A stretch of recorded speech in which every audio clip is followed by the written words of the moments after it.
નમસ્કાર દર્શક મિત્રો, સ્વાગત છે આપનું ક્રાંતિ માર્ગમાં ને આપણી સાથે જોડાઈ ચૂક્યા છે રબારી સમાજના આગેવાન જીવરાજભાઈ આલજી. જીવરાજભાઈ, સ્વાગત છે આપનું ક્રાંતિ માર્ગમાં.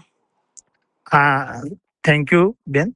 જી જીવરાજભાઈ, હાલમાં સમાચાર સામે આવ્યા છે કે કિંજલબેન રબારી, જેમને અશોક ચૌધરી સાથે ભાગીને લગ્ન કર્યા હતા, રબારી સમાજમાં રોષનો માહોલ હતો, તેઓ પાછા ફર્યા છે. કેવી રીતના હા, સમાધાન થાય? એમાં ચૌધરી સમાજના આગેવાનો, રબારી સમાજના રાધનપુરના આગેવાનો અને જી. સમગ્ર સમાજનો એક સંવાદ થયો. અને કહેવાય છે જીત હંમેશા સંવાદની હોય છે, સમાજની એકતાની હોય છે. સંસ્કારો, અને કાલે પણ આપણે વાત થઈ ત્યારે પણ મેં કીધું હતું, સંસ્કારો અને સાથે સાથે સંસ્કૃતિને જાળવવા માટે સમાજના આગેવાનોએ બધાએ એકબીજાએ સારો સંવાદ કર્યો, અને સંવાદથી આ એક સાચી સફળતા સમાજની એકતાની છે. અને સાથે ચૌધરી સમાજે પણ એક સમાજની સાચી ઓળખાણ સમજી અને અમારા સમાજની દીકરી જે ઘરે પાછી આવી છે, એટલે અમને એનો આનંદ છે.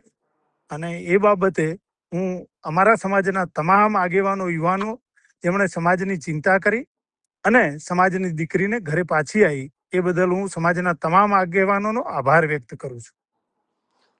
જી, બીજી બાજુ જીવરાજભાઈ, વાત કરવામાં આવે તો ચૌધરી સમાજે પણ શું આ બાબતને લઈને સમર્થન પાઠવ્યું હતું, અને જે અશોક ચૌધરી નામના વ્યક્તિ છે તેમનું શું કહેવું છે?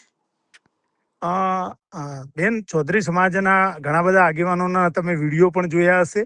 અને ચૌધરી સમાજના આગેવાનોએ સમજદારી બતાવી છે. અને જે સમાજ આવી સમજદારી બતાવે ને, એટલે એકબીજા સમાજ વચ્ચેનો વર્ગ વિગ્રહ થતો, એકબીજા સમાજની અંદર ક્યાંય બીજા ખોટા વિખવાદ ન થાય, એના માટેનું આ સમાજદારી પૂર્વકનું કાર્ય કર્યું છે. એ બદલ એ સમાજનો પણ આભાર માનું છું.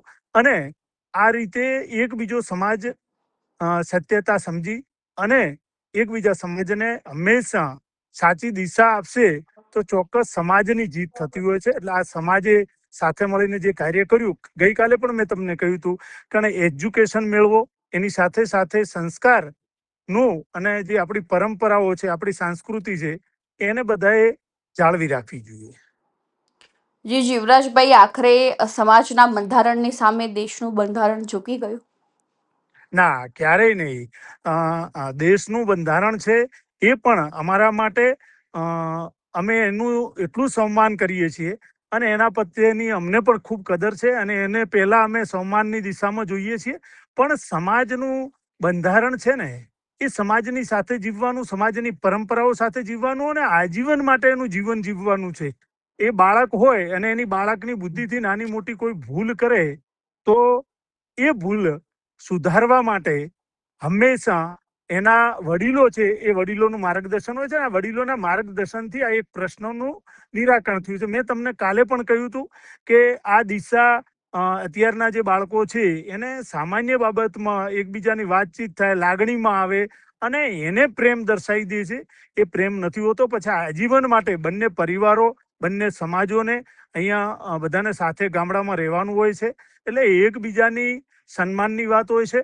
અને દીકરી પણ આજીવનમાં દુઃખી ના થાય, આગળના ભવિષ્યમાં, આવનારા ભવિષ્યમાં એકબીજા સમાજો સામે સામે આવીને વર્ગ વિગ્રહ ન થાય, એના માટે સમજદારી પૂર્વકનું મારા માનવે કામ છે. અને એ સમજદારી પૂર્વકનું કામ કર્યું. અને મેં ગઈકાલે પણ એક લાઈન કીધી હતી ને, એ લાઈન આજે પણ કહું છું કે સમાજના સુખ હોય જ્યારે કોઈ પણને, એટલે સુખમાં જ્યારે બધા જ કામ આવતા હોય, પણ સમાજમાં જ્યારે કોઈ વ્યક્તિને તકલીફ પડે અને તકલીફની અંદર કોઈ ઉભો રહે, તો એ પરિવાર છે અને એ સમાજ છે. એટલે એ સમાજે એકતા બતાવી છે, અને આ એકતાનું પરિણામ છે.